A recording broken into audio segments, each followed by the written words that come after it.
नमस्कार, एवी star news में आपका स्वागत है। मैं हूं दिवाकर विक्रम सिंह। क्या खूब कहा है किसी शायर ने, दिल के अरमा आंसुओं में बह गए, हम वफा करके भी तन्हा रह गए। तालिबान खुश तो बहुत हुआ, लेकिन अब परेशान है, बेहाल है। क्योंकि जिसके ताकत पर, जिसके दम पर वो पूरे अफगानिस्तान में शासन करने की ज़रूरत, करने की हिमाकत कर रहा था, उस पर बहुत बड़ी चोट लगी है। क्योंकि जैसे जैसे मुल्ला बारादर के नेतृत्व में नई सरकार के गठन की सारी तैयारियां रास्ते पर आगे बढ़ रही हैं, तालिबान को यह लग रहा है कि वास्तव में उसके सामने कितनी बड़ी समस्या आने वाली है। क्योंकि एक तरफ आंतरिक चुनौती वो है कि वहां पर शांति कायम करना, और दूसरी तरफ वैश्विक बिरादरी के साथ कदम से कदम मिला करके आगे बढ़ना। और ये दोनों काम तालिबान के लिए इसलिए मुश्किल पड़ रहा है क्योंकि उसके आका पाकिस्तान और उसको पीछे से सपोर्ट देने वाले चीन की हालत यह है कि वो तालिबान की कीमत पर वो सब कुछ हासिल कर लेना चाहते हैं जिससे भारत और अमेरिका की परेशानी बढ़े। और तब उस मौके पर तालिबान अपनी खीज, अपनी झुंझलाहट निकाल रहा है तो सिर्फ अमेरिका पर, और वो इसलिए कि अमेरिका ने जो कुछ भी उसके लिए छोड़ा है, चाहे वो हथियार हो, चाहे वो हवाई आक्रमण करने वाले हथियार हो, वो सारे इस निष्क्रिय अवस्था में, इतने बेकार अवस्था में वो करके गया है कि तालिबान के लिए वो सिर्फ स्क्रैप के अलावा और कुछ नहीं है। और तालिबान को खुशी पहले इसी बात की थी कि अमेरिका जाते जाते उसके लिए इतने हथियार छोड़कर जा रहा है कि वो अपने दुश्मनों का सफाया तो करेगा ही करेगा, अफगानिस्तान पर शासन करने के लिए, वहां के शांत प्रिय नागरिकों को स्थिर करने के लिए इन हथियारों का वो प्रयोग करेगा। लेकिन अब वो हथियार उसके लिए सिर्फ और सिर्फ कूड़ा है, इसके अतिरिक्त कुछ नहीं। ये जो तस्वीरें आप एवी स्टार न्यूज की स्क्रीन पर देख रहे हैं, आप देखिए किस कदर अमेरिकी सैनिक जुटे हुए हैं उन बख्तरबंद गाड़ियों, उन हेलीकॉप्टर्स और वो महत्वपूर्ण घातक हथियारों को खत्म करने, उन्हें नष्ट करने और काबुल एयरपोर्ट और अन्य सार्वजनिक स्थलों पर उसको ऐसे ही छोड़ देने के लिए, ताकि ये स्क्रैप तालिबान के लिए मुश्किलें इतनी पैदा कर दे कि वे बेहाल हो जाएं, अपने आप को निहंग महसूस करें। और शायद यही कारण है कि अब तालिबान सिर्फ और सिर्फ ये मान रहा है कि उसको चीन एक बड़ा समर्थन दे सकता है, चाहे वो आर्थिक हो और चाहे सैन्य सहायता। और इसके साथ ही साथ वो पाकिस्तान को भी संभालने की, पुचकारने की कवायद कर रहा है, क्योंकि पाकिस्तान की कीमत पर वो उन लड़ाकों को अफगानिस्तान बुलाएगा जिसकी बदौलत वो पंजशीर वैली पर भी कब्जा करने की हसरत पाले हुए हैं। बड़ा सवाल है कि तालिबान किस ओर जा रहा है। एक तरफ उसके राजनीतिक प्रयास ये कि वैश्विक बिरादरी उसको एक्सेप्ट करे, और दूसरी तरफ उसकी कवायद ये कि पूरा अफगानिस्तान उसके रहमो करम पर जिंदा रहे। बड़ा सवाल, क्या तालिबान की इसी कूटनीतिक पहल पर ये दुनिया उसे वैश्विक बिरादरी में शामिल करने की पहल करती रहेगी, और क्या तालिबान की ये दो मुही चाल पूरी दुनिया यूं ही संभालती और सजोती रहेगी? आज इसी मुद्दे पर हमारे साथ राजनीतिक और राजनयिक मामलों के विशेषज्ञ गुलरेज शेख पूरी बात अपनी रखेंगे। सीधे मध्य प्रदेश से वो हमारे साथ जुड़ रहे हैं। गुलरेज जी, आपका बहुत बहुत स्वागत। धन्यवाद। क्या कहना चाहेंगे, तालिबान के सामने मुश्किलें हैं या जो कुछ भी वो कर रहे हैं वो उनकी खुशी का जो इजहार है वो सिर्फ दिखावा है? देखिए, मैं विक्रम जी इस पर कहता हूँ कि जो मुश्किलें हैं वो तालिबान से ज्यादा दुनिया के जो डेमोक्रेटिक देश है, जो आसपास के देश है, सिवाय पाकिस्तान को छोड़ के, पाकिस्तान ना डेमोक्रेटिक है, इसलिए उसके बारे विषय में बात नहीं करें। और ये जो आग लगाई गई है ये पाकिस्तान और आईएसआई द्वारा लगाई गई है, तो बाकी सारे जितने भी देश हैं उनके लिए मुश्किल है। जहां तक तालिबान का विषय है, उनको तो बहुत कुछ अमेरिका ने सजाया दिया है। हम कुछ भी पिक्चर्स देखते रहे कि इसमें वो चीजों को निष्क्रिय कर रहे हैं, लेकिन हम ये बात क्यों भूलें कि 167 एयरक्राफ्ट की अफगान नेशनल आर्मी थी, और वो 167 में से ऑलमोस्ट उनको सब कुछ मिल चुके हैं। फिर लाखों M16 राइफल्स मिले हैं, 16,000 से ज्यादा NVGs मिले हैं, तो उनको हथियार काफी मिला है। अब अमेरिका ने जो किया है कि जो अफगानिस्तान के 8 से 9 बिलियन यूएस डॉलर का फंड था वो जो कि फेडरल रिजर्व में था उसको फ्रीज किया है, और साथ में जो इंटरनेशनल मॉनेटरी फंड की तरफ से जो समर्थन आ रहा था वो रोक दिया है। लेकिन ये भी एक बात है ना, ये खुद अमेरिका द्वारा लगाई गई आग है। ना अमेरिका इसी जल्दबाजी में वहां से विड्रॉ करता, ना ये सारी स्थिति परिस्थिति बनती। ये बात मैं क्यों कह रहा हूँ, क्योंकि दोनों तरफ ही समस्या है। क्यों है? एक तरफ अफगानिस्तान की 4 करोड़ की जनसंख्या है, छोटी जनसंख्या नहीं, बहुत बड़ी जनसंख्या है वो वहां पर फूड रिजर्व जो है ऑलमोस्ट 1 महीने से ज्यादा का नहीं बचा है। लेकिन गुलरेज भाई, तस्दीक करती हैं तस्वीरें जो हम आप देख रहे हैं स्क्रीन पर, भी मैं आपको दिखाने की कोशिश कर रहा हूं। बात बड़ी है कि अमेरिका ने कहा तो कि आपको ये मिलेंगे हथियार, इस तरीके के हवाई आक्रमण करने वाले हथियार मिलेंगे, इतने ड्रोन्स मिलेंगे, सब कुछ उनका एक पैक्ट था, जो इंटरनल पैक्ट था, वो दोहा में हुआ होगा। लेकिन सवाल तो यह है कि वो स्क्रैप बन के रह गए हैं। ये तालिबान की तरफ से बयान आ रहा है और अमेरिका इसकी इस पर न तो टिप्पणी कर रहा है, न इसको वो एक्सेप्ट कर रहा है, न तो इसको नकार रहा है। क्या माना जाए? विक्रम जी, इसके 2 पक्ष हैं। एक पक्ष है कि अमेरिकन हथियार जो कि काबुल एयरपोर्ट पे था वह उन्होंने निष्क्रिय किया, लेकिन बहुत बड़ी संख्या में वो हथियार था जो अमेरिका ने अफगान नेशनल आर्मी को दिया था, जो उन्होंने बिना लड़े ही तालिबान के सामने समर्पित कर दिया। नहीं, तो क्या ये सच नहीं है? नहीं, थोड़ा सा ये भी स्पष्ट करिए। अमेरिका ने जो 3 लाख सैनिक तैयार किए थे, जो अफगान नेशनल आर्मी कही जाती है, उन्होंने आत्मसमर्पण की तो कहीं बात आई नहीं है। वो तो पता नहीं पर्दे के पीछे चले गए, और ऐसा बताया जा रहा है कि वो पंजशीर वैली में जो अफगान लड़ रहे हैं रेजिस्टेंस फोर्स के रूप में, उनके साथ मिल गए हैं। नहीं, इसमें सबसे बड़ी समस्या क्या है कि अभी तक जो माना गया कि 3.5 लाख के आसपास की अफगान नेशनल आर्मी, बड़ी स्ट्रॉन्ग आर्मी बनाई थी यूनाइटेड स्टेट्स ने, उसमें 1.25 लाख 1.5 लाख तो गोस्ट सोल्जर्स थे। गोस्ट सोल्जर मतलब सोल्जर था ही नहीं, वो केवल नाम लिखा हुआ था, उसकी पेज आ रही थी जो अमेरिका दे रहा था, और जो कमांडर्स और अफगानिस्तान के अधिकारी थे, जो अफगानिस्तान में भ्रष्टाचार चरम पर था, उसका पैसा डकारा जा रहा था।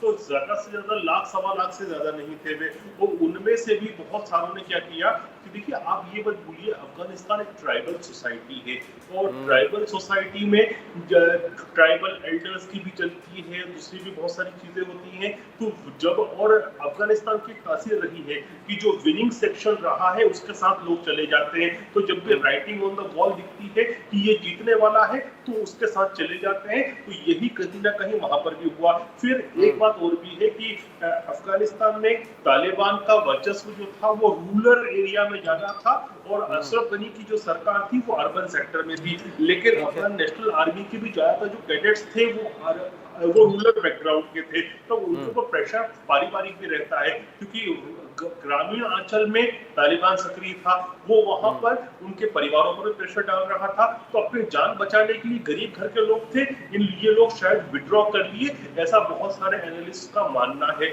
लेकिन आप ये भी समझिए कि जो हथियार उनको मिला तालिबान को, वो कोई कंट्री के लिए कोई भी चुनौती नहीं है। आप क्यों नहीं है? क्योंकि ये जो हथियार था अफगान नेशनल आर्मी को जो अमेरिका ने दिया था, वो काउंटर इंसर्जेंसी हथियार था, बिल्कुल वॉर वेपन नहीं था। आप देखिए कि एक खबर आपने सुनी होगी कि अफगानिस्तान का एक प्लेन जो था वो तजिकिस्तान के ऊपर से निकल रहा था, तजिक आर्मी ने उसको गिरा दिया था। अब आप सोचिए कि तजिकिस्तान कितना कमजोर है कि उस देश की वायुसेना के पास केवल एक स्क्वाड्रन है। एक स्क्वाड्रन का मतलब है कि 18-20 विमान की उसकी वायुसेना है। यदि वो भी उसकी विमान को गिरा सकती है, तो वो विमान उस ग्रेड का नहीं था कि जिसको। गुलेज भाई, मैं ये सवाल क्यों उठा रहा हूँ, और ये बड़ा मौजू है। सवाल इसलिए उठा रहा हूँ कि अब तालिबान की खीज अमेरिका के खिलाफ इस कदर आ गई है कि वो साफ साफ कह रहा है, और यही कारण तो है कि ये बयान अब तालिबान के प्रवक्ताओं की तरफ से दी जा रही है कि हमारा रहनुमा अब सिर्फ और सिर्फ चीन रह गया है।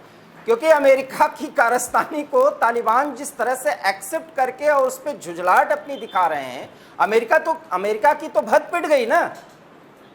अमेरिका ने भद पिटी नहीं, अमेरिका ने खुद की भद पिटवाई। वो केवल खुद की नहीं पिटवाई, बल्कि नेटो की भी पिटवा दी। कि जिस प्रकार से निकला और एग्जिट हुई ना, ये तो ऐसा लगता है कि अनप्लान्ड एग्जिट की गई। और इसकी बात ये तो मैं शुरू दिन से कह रहा था कि चाइना यहाँ पर पैर पसारेगा, क्योंकि चाइना का आप इतिहास देखिए, चाहे अफ्रीका हो या दूसरी जगह हो, जहां पर भी वॉरलॉर्ड्स होते हैं, चाइना बहुत अच्छी तरह से वॉरलॉर्ड्स को टेकल करता है। वो उनको पूरी लग्जरी आइटम भी देता है, उनको शस्त्र भी प्रोवाइड करता है, उनको जितने भी जरूरतें हैं उनको पूरी करता है, और साथ में उनके साथ पार्टनरशिप करता है, और नेचुरल रिसोर्सेज का दोहन नहीं, शोषण करता है।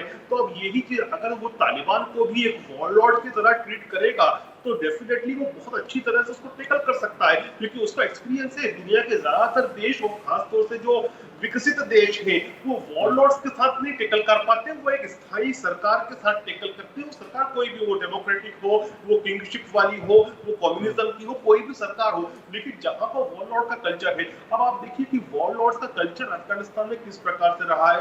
हमने अब्दुल रशीद, नहीं, ये तो ठीक है गुलरेज भाई, हम सवाल उसी का आप जवाब दें, क्योंकि ढेर सारे सवाल हैं हमारे सवाल, और एक राजनयिक और राजनीतिक विश्लेषक के दृष्टिकोण से आप उस बात को जो देख रहे हैं वो समझें। इतिहास तो ढेर सारी चर्चाएं हो रही, लोग सुन रहे होंगे। हमें भी स्टार पर सीधा जवाब चाहते हैं कि सवाल ये है कि एक तरफ तो पाकिस्तान को खुश कर रहा है, दूसरी तरफ वो भारत से भी संबंध बनाना चाहता है। मैं तालिबान का जिक्र कर रहा हूं और उसी की बात कर रहा हूं। और तीसरी तरफ उसका बयान अब प्रभावी हो रहा है ठीक सरकार बनने से, जो स्थायी सरकार बनाई जा रही है, जो बारादर के नेतृत्व में बनने जा रही है, मैं उसकी बात कर रहा हूं। उसके पहले उनके प्रवक्ताओं की तरफ से है कि हमारा रहनुमा तो चीन है। तो खेल तो अब शुरू हो गया ना इस खित्ते में। तो आप ये क्यों बोलते, देखिए विक्रम जी, इस पे किसी को शक शुबा कभी पहले से भी नहीं होना चाहिए था, न था कि चीन वहां रहनुमा रहेगा, क्योंकि जो तालिबान जो पैदाइश है वो आईएसआई की हो। वर्तमान में जो सरकार में नाम डिक्लेयर हुए हैं, आप देखिए कि सिराजुद्दीन हक्कानी जो कि वहां का गृह मंत्री बना है, सिराजुद्दीन हक्कानी क्या है, वो तो पूरी तरह से आईएसआई का ही व्यक्ति है। आप ये कह सकते हो कि एक तरह से आईएसआई का अधिकारी है, ये कहना अतिशयोक्ति नहीं होगी।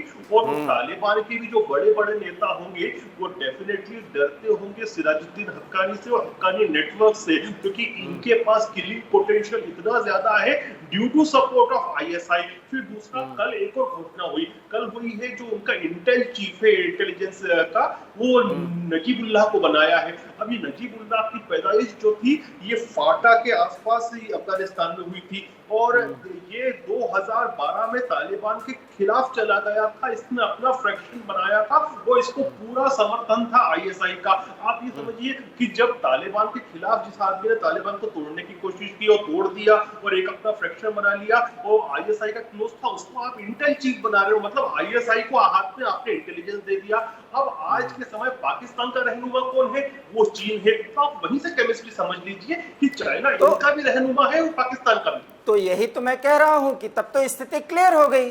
जो भू राजनीतिक स्थिति बन रही है, चीन, पाकिस्तान, तालिबान, अर्थात चीन, पाकिस्तान और अफगानिस्तान, और ये तीनों मिलकर के वही कुछ करेंगे जो चीन चाहेगा, और जो चीन चाहेगा उसको पाकिस्तान एग्जीक्यूट करेगा, और जो पाकिस्तान एग्जीक्यूट करेगा उसको धरती पर उसको कार्य रूप में परिणत करेंगे तालिबानी या तालिबान समर्थित वो आतंकी गुट। उसका प्रभाव कहां पड़ेगा? पीओके पर। पीओके पर प्रभाव पड़ेगा तो असर पड़ेगा कश्मीर पर, कश्मीर पे असर पड़ेगा तो आप सीधे सीधे समझते हैं दो देशों के बीच संघर्ष, और संघर्ष की जो स्थिति बनेगी तो सीधा असर भारत पे। सवाल तो यही है ना। नहीं, मैं थोड़ा इसको अलग तरह से देखता हूँ। 90s में ये जरूर हुआ था कि तालिबान ने वहां पर इंसर्जेंसी करने की कोशिश की थी, घुसपैठ करने की कोशिश की थी पाक अधिकृत ऑक्युपाइड कश्मीर से हमारे कश्मीर में, स्वतंत्र कश्मीर में। लेकिन उस 90s के भारत में और आज के भारत में अंतर है। वो अंतर कैसा है? एक तो हमारा जो सिक्योरिटी स्ट्रक्चर है वो काफी बीफ्ड अप हो चुका है, और अभी भारत सरकार ने और भी बीफ अप किया है वर्तमान जो समस्याएं हुई है अफगानिस्तान में उसके बाद। दूसरा, भारत का काउंटर इंटेलिजेंस जो है वो बहुत स्ट्रांग है। मैं आपको इस चीज को कैसे प्रूव कर सकता हूं? मैं आपको मैं एक बयान का जिक्र करना चाहूंगा। दोहा में बैठे सुहेल शाहीन ने कहा है, कश्मीर पर बोलना हमारा अधिकार है। क्यों है? क्योंकि वो धर्म से जुड़ा हुआ है। क्यों है? क्योंकि वो इस्लाम के मानने वाले हैं कश्मीरी, और इसलिए कश्मीर का सीधा जुड़ाव जो है वो तालिबान से हो जाता है। तो आप समझिए ना, हम इंटरनली एक्सटर्नली मजबूत हैं। हम कहां कह रहे हैं? सवाल तो यही है कि अगर हम तालिबान की वैधता की ओर, जिस तरह से पूरी विश्व जमात, दुनिया के सारे देश पीछे पड़े हुए हैं कि तालिबान को एक्सेप्ट करो बदले हुए स्वरूप में, बड़ा सवाल तो यह है कि राजनयिक प्रयासों से हम एक्सेप्ट भी करें तो हमें बदले में मिल क्या रहा है, यही तो मैं कहना चाह रहा हूं। इसी पर तो मैं स्पष्टीकरण चाह रहा हूं, इसी पर विश्लेषण चाह रहा हूं आपसे। देखिए, वो कश्मीर के नाम पे कुछ ना कुछ बोलता रहेगा, क्यों बोलता रहेगा और करने की कोशिश भी करेगा, क्योंकि उसकी जो रस्सी है वो आईएसआई के हाथ पे है।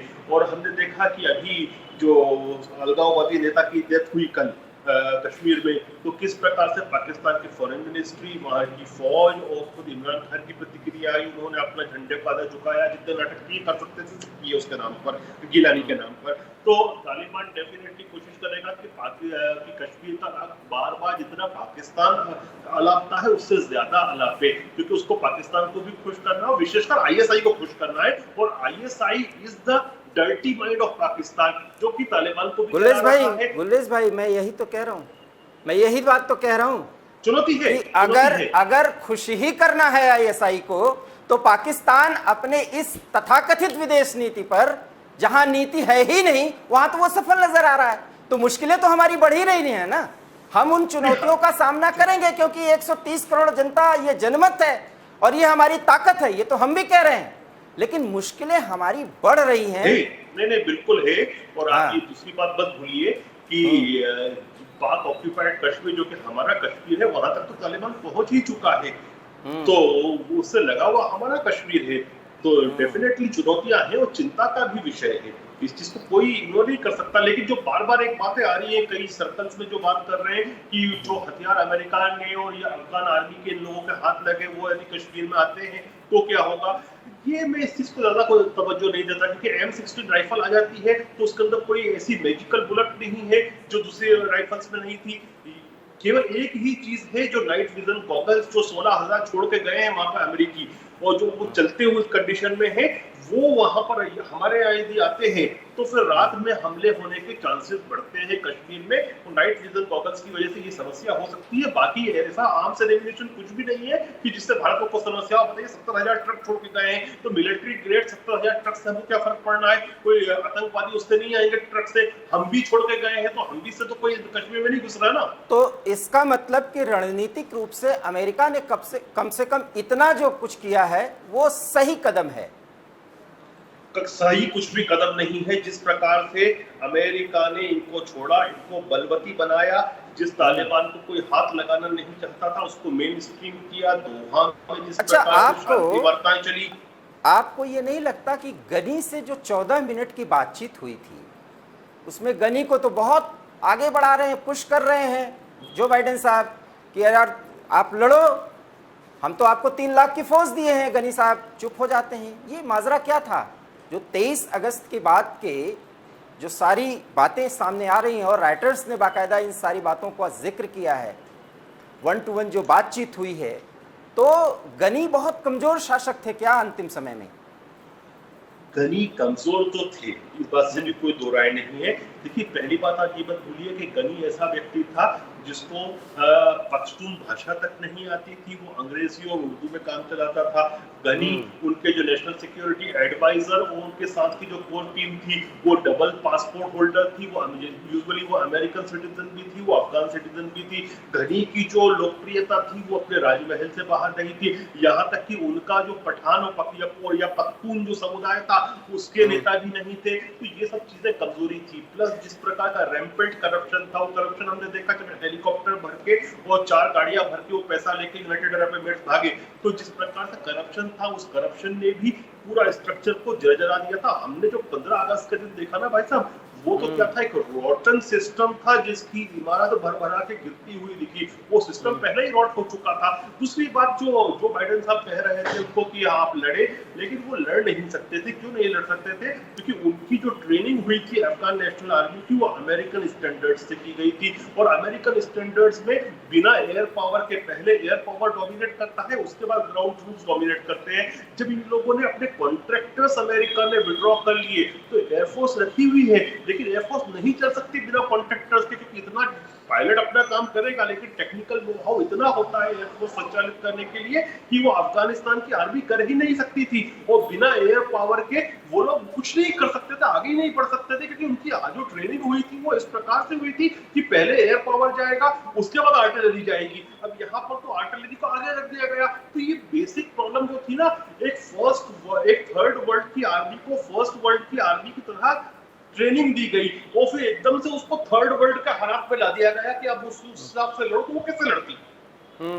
ये मैं कह रहा हूं कि जो सूरत हाल अब बन रहे हैं, सरकार जो आ रही है बारादर के नेतृत्व में, और बारादर ही सब कुछ होने जा रहे हैं ऐसा माना जा रहा है। इधर स्टेन कजई जो वहाँ पे प्रमुख विभाग के अध्यक्ष हो सकते हैं, मंत्री हो सकते हैं, उनके विभाग की भी घोषणा कर दी जाएगी। क्या आपको लगता है कि स्ट्रैटेजिक पार्टनरशिप की भी कोशिश भारत के साथ तालिबान करने की पहल करेगा? भाई साहब, मेरा थोड़ा सा मत इसमें अलग है। मैं आज भी ये कहता हूँ कि 6 महीने कुछ भी करने की जरूरत नहीं है। 6 महीने ना मान्यता देने की जरूरत है, ना कुछ कमेंट करने की जरूरत है सरकारी लेवल पे। हम जैसे लोग, आप जैसे लोग कुछ भी करते रहे, लेकिन 6 महीने वेट एंड वॉच करें। वो क्यों करें? क्योंकि तालिबान भी कोई ऐसा नहीं है कि एक संगठित ग्रुप है, उसके अंदर बहुत सारे फ्रैक्शंस हैं। और अभी जो ये दुनिया में एक अच्छी पिक्चर दिखाने के लिए बहुत से मॉडरेट बातें कर रहे हैं, हो सकता है कि अंदर से ही विद्रोह हो और 6 महीने के बाद जो मॉडरेट एलिमेंट्स है उनको साइडलाइन कर दिया जाए। या फिर ये भी हो सकता है कि इसमें दूसरे भी स्प्लिंटर ग्रुप्स निकले।